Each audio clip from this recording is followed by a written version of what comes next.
لکھا لکھایا اسکرپٹ ہوتا ہے جو وہ پڑھتا ہے اور سامنے لا کے دیکھتا ہے۔ ابھی دوسری جانب اڈیالہ جیل میں ایک بیٹھا ہوا شخص اگر عزت اور ذلت طاقتور لوگوں کے ہاتھوں کے اندر ہوتی نا، اور وہ لوگ جو کہ اپنے آپ کو بے وقوف بنانے کے لیے، کیونکہ میں قوم کو جانتا ہوں کہ قوم ہماری بے وقوف نہیں ہے، ہم لوگ باہر گھومتے ہیں، ہم لوگ بند کمروں میں بیٹھ کے فیصلے کرنے والے یا ولاگ کرنے والے نہیں ہیں، ہم لوگ باہر سے چیزیں دیکھ کے اس کے اوپر ورک کر کے پھر ولاگ کرتے ہیں۔ تو میں آپ کو یہ حقیقت بتا رہا ہوں کہ اڈیالہ جیل کے اندر جو شخص بیٹھا ہوا ہے نا، اس کو جو عزت دی ہے وہ اللہ کی ذات نے دی ہے، اور جس شخص کو عزت اور ذلت دیتا ہے وہ اللہ کی ذات دیتی ہے۔ عزت اور ذلت میرے رب کے ہاتھ کے اندر ہے۔ اگر عمران خان کو اسٹیبلشمنٹ نے پاور دی تھی، مقبولیت دی تھی، تو آج تو پاکستان کے تمام ادارے نواز شریف کے آگے جھکے ہوئے ہیں، پھر نواز شریف کو وہ سپورٹ یا وہ مقبولیت کیوں نہیں دلا پا رہے؟ مقبولیت انسان کی اپنی ہوتی ہے۔ عمران خان تو اڈیالہ جیل کے ایک چھوٹے سے سیل کے اندر بیٹھا ہوا، اس کی مقبولیت کیوں ہے بھائی؟ آج تو تمام ادارے بقول ان لوگوں کے چند ایک لوگ اور چند ایک وہ صحافی، پپٹ صحافی، جو کہتے ہیں کہ ان کی وجہ سے وہ مقبول تھے۔ تو عمران خان تو آج اڈیالہ جیل کے اندر ایک چھوٹے سے سیل کے اندر بیٹھ کے پاکستان کے کروڑوں لوگوں کے دلوں کی دھڑکن بنا ہوا ہے، اور ایک شخص جس کے ساتھ اب بھی پاکستان کے تمام ادارے کھڑے ہوئے ہیں، ہر جگہ سے اس کو ریلیف مل رہا ہے۔ ایک مجرم کو جو ہے وہ گورنر ہاؤس کے اندر، ایک سرکاری ہاؤس کے اندر بیٹھ کے وہ اپنی سیاسی میٹنگز جو ہیں وہ کر رہا ہے۔ پاکستان کی عدالتیں ان کو سلام کر رہی ہیں، نادرا کا سٹاف ان کو جناب ایئرپورٹ کے اوپر جا کے وہ سہولیات مہیا کر رہا ہے۔ ایک مجرم کو جو کہ 4 سال پاکستان کی عدالتوں کو مطلوب رہا، لیکن وہ شخص پاکستان کی عدالتوں کے سوا پوری دنیا کے اندر گھوما لیکن پاکستان نہیں آیا، اور ہماری قوم کو بے وقوف بنانے کے لیے اور ہمیں نیچا دکھانے کے لیے اور ہمیں یہ ثابت کرنے کے لیے کہ بھائی آپ زمین پہ رینگتے ہوئے ایک کیڑے مکوڑے سے زیادہ اوقات نہیں ہے آپ کی، اسی شخص کو دوبارہ لا کے یہ کنفرم کیا جا رہا ہے کہ بھائی یہ شخص آپ کے ملک کا اگلا وزیر اعظم ہے۔ کاش، میں صرف اتنا کہہ سکتا ہوں کہ کاش یہ جو لوگ یہ فیصلے کرتے ہیں، کاش ان کو اپنے ملک سے تھوڑی سی محبت ہوتی، کاش وہ انا ایک سائڈ پہ رکھ کے پاکستان کی محبت میں فیصلے کرتے، پاکستان کی خوشحالی اور ترقی کے لیے فیصلے کرتے، غریب عوام کے حق کے لیے فیصلے کرتے۔ لیکن افسوس کہ وہ شخص انا کے لیے، صرف ایک شخص کے لیے، آج بھی اللہ پاک نے اس شخص کو عزت دے رکھی ہے اور وہ تمام لوگ ذلیل ہیں، ننگے ہو گئے ہیں پوری پاکستانی قوم کے سامنے۔ اور ایک حقیقت ہے کہ جب آپ کا دشمن طاقتور ہو اور اس کو شکست ہو جائے اس کے مقصد کے اندر، تو وہ آپ کو اور نقصان پہنچاتا ہے، جو کہ پاکستان تحریک انصاف کو پہنچ رہا ہے۔ نگران حکومتیں کھلے عام بیٹھ کے دھمکیاں دیتی ہیں۔ نواز شریف کے لیے نگران وزیر اعظم کاکڑ صاحب لفظ استعمال کرتے ہیں، نواز شریف صاحب، اور عمران خان کے لیے ان یہ لفظ استعمال کرتے ہیں۔ یہ دیں گے لیول پلینگ فیلڈ۔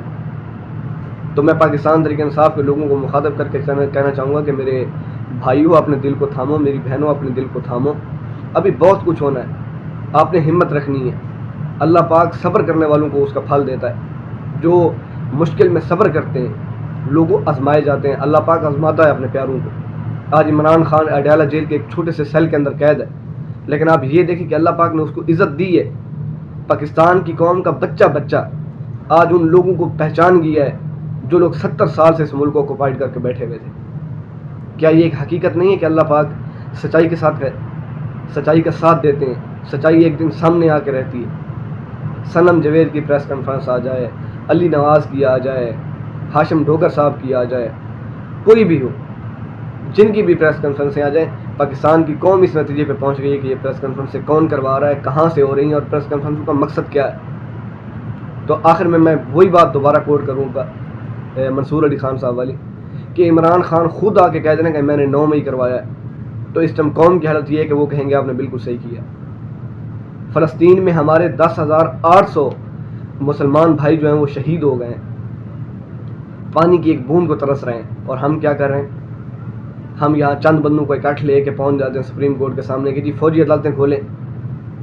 خدا کا واسطہ مانے شرم کریں، کل آپ نے مرنا ہے، کیا منہ دکھائیں گے اپنے نبی کو جب حضرت محمد صلی اللہ علیہ وسلم کہیں گے کہ میری امت ایک جانب پانی کی بوند کو ترس رہی تھی اور آپ ایک شخص کے پیچھے لگے ہوئے تھے، بجائے اس کے کہ آپ امت مسلمہ کو، پوری امت مسلمہ کو ایک امن اور یکجہتی کا پیغام ملا تھا، ایک موقع ملا تھا قدرت کی جانب سے، وہ اکٹھے ہو کے اسرائیل جیسی فسطائی ریاست کے خلاف کھڑے ہوں، متحد ہو جائیں، لیکن انہوں نے نہ صرف موقع گنوایا بلکہ جب ہمارے فلسطینی بھائی پانی کی بوند بوند کو ترس رہے تھے تو یہاں ہم کرکٹ کے میچ انجوائے کر رہے تھے. یہاں ہم ایک شخص کی انا کے اندر پورے ملک کو آکوپائڈ کر کے بیٹھے ہوئے تھے. پاکستان کی تمام سیاسی پارٹیوں کو الیکشن کی اجازت ہے، الیکشن کمپین کی اجازت ہے، سب چیزوں کی اجازت ہے، لیکن پاکستان تحریک انصاف کا جھنڈا لے کے نکلنا بھی ایسے جیسے آپ اسرائیل کا جھنڈا لے کے نکلیں.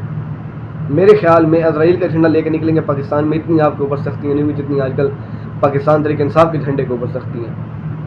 میں نہیں جانتا کہ حق اور سچ کی کیا قیمت ہوتی ہے، لیکن میں یہ ضرور جانتا ہوں کہ انسان کم از کم اپنے اللہ کے سامنے شرمندہ نہیں ہوتا.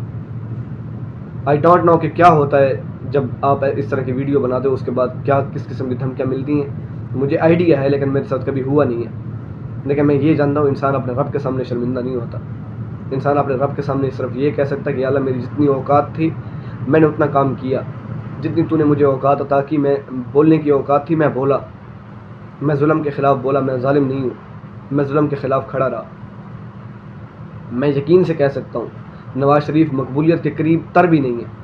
ایک شخص ہوتا ہے نا کہ ایک لائن ہوتی ہے، اس لائن کے قریب ہو، نواز شریف اس لائن کے قریب بھی نہیں ہے، لیکن پھر بھی اس قوم کے اوپر نازل کیا جا رہا ہے. تو کیا وجہ ہے؟ صرف یہ کہ ہمیں صرف یہ بتایا جا رہا ہے کہ آپ زمین پہ رینگتے ہوئے کیڑے ہو. میں امید کرتا ہوں، میری دعا بھی ہے کہ اللہ پاک طاقتور لوگوں کو، وہ جو بند کمروں میں بیٹھ کے فیصلے کرتے ہیں پاکستانی قوم کے مستقبل کے، اللہ پاک ان کو ہدایت دے، اللہ پاک ان کو راہ راست کے اوپر لائے، اللہ پاک ان کو پاکستان اور پاکستان کی غریب عوام کے حق میں فیصلے کرنے کی توفیق دے. اللہ پاک پاکستان کے ہر محب الوطن پاکستانی کی خیر فرمائے. اگر ولاگ اچھا لگا تو پلیز ویڈیو کو لائک کریں، چینل کو سبسکرائب کریں. آپ کا بہت بہت شکریہ. ملاقات ہوتی ہے اگلے ولاگ میں، تب تک اجازت دیجیے. اللہ حافظ. پاکستان زندہ باد.